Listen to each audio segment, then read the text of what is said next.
Alipomaliza kuzungumza, hakukuwa na makofi, hakukuwa na kilio cha huruma. Kulikuwa na kimya kizito, kile kimya cha watu wanaosikia lakini hawajui wafanye nini na walichosikia. Mawakili walizungumza, sheria ilizungumza, hisia hazikuwa na nafasi kubwa. Ukweli wa sheria ulikuwa wazi, maisha yalipotea na aliyoyachukua alikuwa yupo mbele. Hukumu ilipotangazwa, sauti ya hakimu ilikuwa tulivu lakini nzito. Kifungo cha maisha. Hakutetemeka, hakupiga kelele, hakulia. Alipumua kwa kina, kana kwamba alikuwa akingojea sentensi hiyo kwa muda mrefu. Kwa mshangao wa wengi, kulikuwa na kitu kama amani kilichopita usoni mwake. Sio furaha ya kuua, bali pumziko la mtu aliyekuwa amechoka kukimbia. Alipotolewa nje ya ukumbi, watu waliinuka. Wengine walimtukana kimya kimya, wengine walimwangalia kwa huruma iliyochelewa. Lakini hakuna aliyemfuata kumuuliza swali moja alilokuwa akisubiri kwa miaka: ulimuua vipi mpaka ukafika hapa?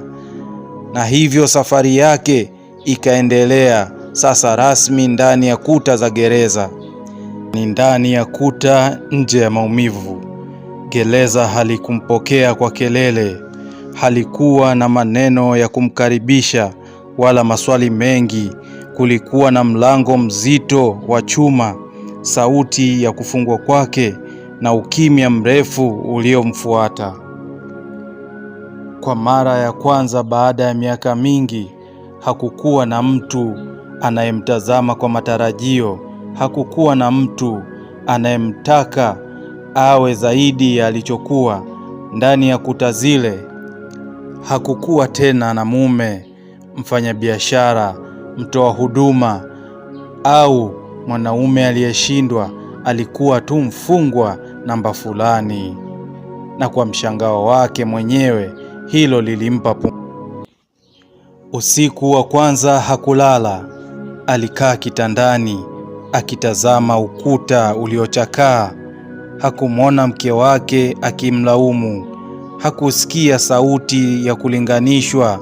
Hakusikia dharau iliyokuwa imezoeleka kama kelele ya nyuma ya maisha yake.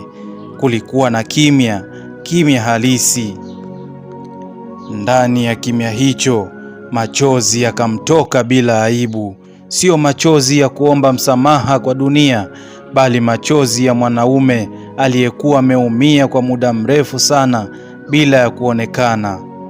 Siku zilipoanza kusogea, alijifunza ratiba: kuamka mapema, kufanya kazi ndogo ndogo, kula kwa wakati, kulala bila hofu ya lawama za ghafla. Kila kitu kilikuwa rahisi. Ndani ya gereza alikutana na wanaume wengi. Kila mmoja alikuwa na kosa lake, lakini karibu wote walikuwa na simulizi inayofanana. Walizungumza, lakini hawakusikilizwa. Alianza kusali tena, sio kwa hofu, bali kwa unyenyekevu. Hakumuomba Mungu amtoe pale. Alimuomba Mungu amsamehe yeye mwenyewe. Kwa mara ya kwanza, sala zake hazikuwa za haraka, hazikuwa za kuomba matokeo, zilikuwa za kukaa. Kuna siku aliitwa na askari wa gereza. Alidhani labda ni adhabu au taarifa mbaya, lakini aliambiwa tu, kuna mtu anataka kukuona.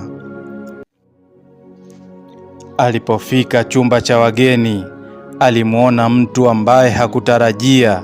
Rafiki wa zamani, mmoja wa wale waliomfahamu nje ya ndoa, yule aliyekuwa akimsifu lakini hakuwahi kujua kilichokuwa kinamla ndani. Walikaa kimya kwa muda. Hakukuwa na maneno sahihi ya kuanza. Rafiki huyo alisema kwa sauti ya chini, nilisoma barua yako. Hakukuwa na nguvu ya kuuliza zaidi. Nilitaka nikuambie, Akaendelea, hatukujua, tuliona juhudi zako, tuliona matokeo, lakini hatukuona maumivu. Tunaweka nukta huku tukisubiri sura ya 4 sehemu ya pili ya simulizi yetu ya Nimemuua Mke Wangu. Na ili kuweza kupata mwendelezo, tafadhali subscribe, like na comment katika chaneli yetu ya Forima Kipolineta Simulizi.